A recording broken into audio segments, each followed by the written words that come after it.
Today we're going to talk about the Democrats finally putting a voting rights bill with full Democratic support on the floor for a vote, and Biden's major statement on the filibuster. And I interview Congressman Adam Schiff about the January 6th committee and whether we're likely to see Trump testify. I'm Brian Tyler Cohen, and you're listening to No Lie.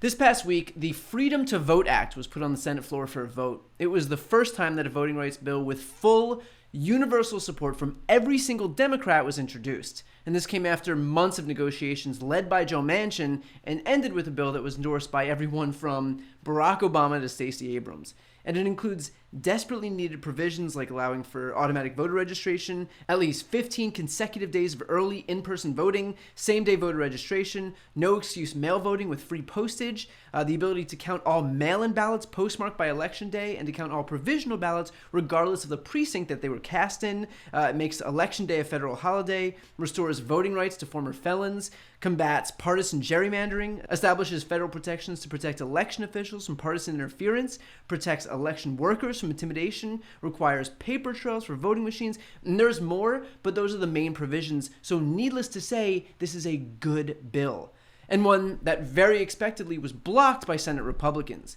Schumer put the Freedom to Vote Act up, and every single Republican filibustered it. The vote was split right down the middle, 50-50, before Schumer changed his own vote to no so that he could bring it up later for a vote again, so it failed 49-51. And remember, this was just to start debate on the bill. It didn't even get an actual vote. But again, because there's an arbitrary 60-vote threshold that we could make go away but choose not to, we're stuck suffering the consequences of passing no legislation. However, with that said, there was actually some movement this week as far as the filibuster was concerned. Joe Biden held a town hall, and when he was pressed on voting rights in the filibuster, here's what he had to say. But I also think we're going to have to move to the point where we fundamentally alter the filibuster.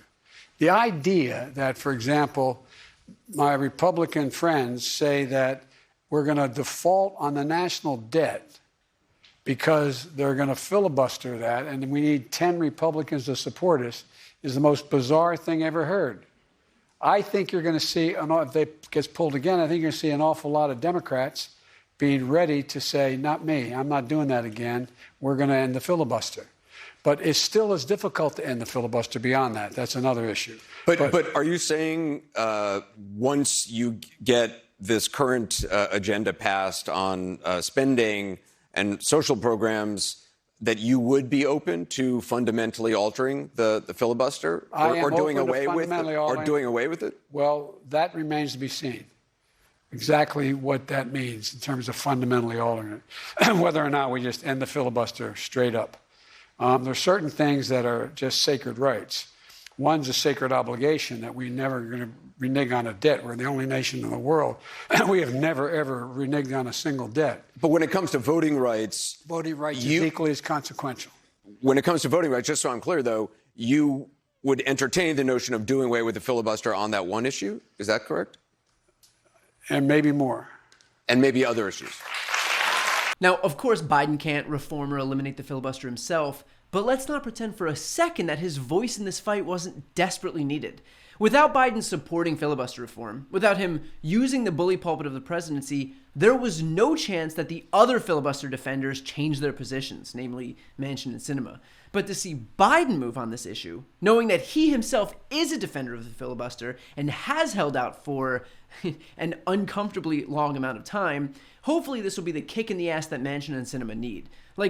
To know that the ultimate institutionalist, Joe Biden, recognizes the need to alter his position here is arguably more effective than the pressure campaign that they've been dealing with for the last several months by people like me. And by the way, Biden's movement here is especially needed given the fact that, my main criticism is that this administration hasn't been able to see the forest through the trees thus far. And they're focused on the Build Back Better Act and infrastructure, and that's all fine and good, but voting rights are foundational. Without voting rights, without shoring up the foundation of this democracy, let's be honest, it won't matter what we stand for because we won't have the means to enact any of it. If we sit by and let Republicans gerrymander Democrats out of government, we could take to the streets and march for women's reproductive rights and climate change and a living wage all we want. It won't matter because we won't hold any power to actually implement any of it. It all starts and ends with voting rights. And so to see Biden spend this precious sliver of time where we have unified control of government on roads and bridges is frustrating because what are we doing? Are we trying to pass the last ever infrastructure bill? Is that the goal? It's just bizarre to me that we're worried about roads and bridges while Republicans are focused on the bigger picture of allowing themselves to entrench permanent minority rule. Now, with that said, here's the flip side of that argument. Most people in this country don't know that Republicans are suppressing votes and gerrymandering districts and purging voter rolls. And even if they did know, they wouldn't care, because what most people care about are the issues that impact them. And so in that respect, we do need the Build Back Better Act to pass, because even if the most pressing need right now is to shore up our democracy, the mandate that Biden was elected with was, to quote unquote build back better. It was to lower housing costs and drug costs, to combat climate change and fix our crumbling infrastructure and to rebalance our tax code. And so I don't think that his decision to focus solely on this is without merit, even if it's still frustrating for political junkies who see the raging inferno right in front of us and yet wonder why the fire department isn't showing up.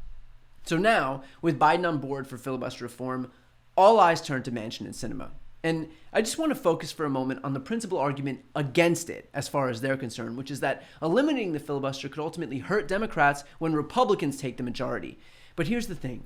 Think about what Republicans' top priorities are.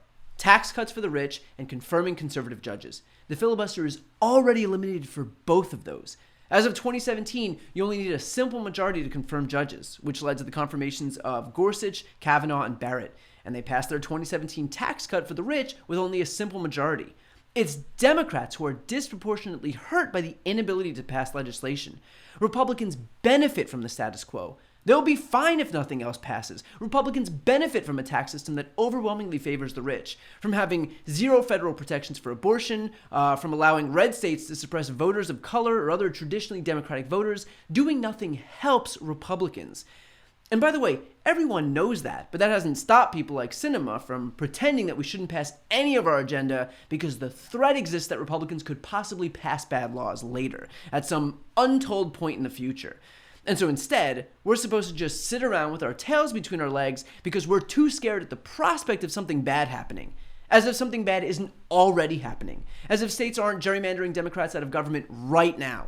As if states aren't suppressing the votes of minorities right now. As if states aren't banning abortion right now. As if the ultra-rich aren't paying a fraction of what their secretaries are paying in terms of percentage of their income right now.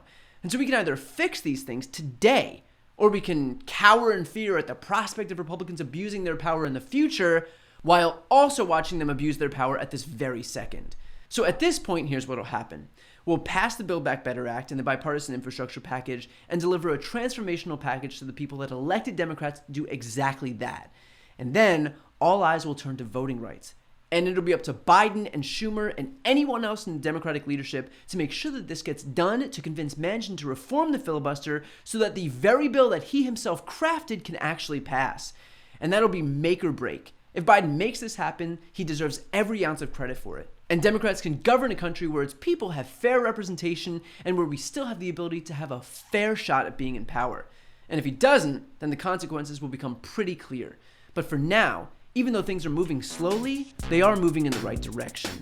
To watch my interview with Congressman Adam Schiff, where we discuss the likelihood of Trump testifying for the January 6th committee, click the thumbnail right here on the screen or check out the interviews playlist on my YouTube channel.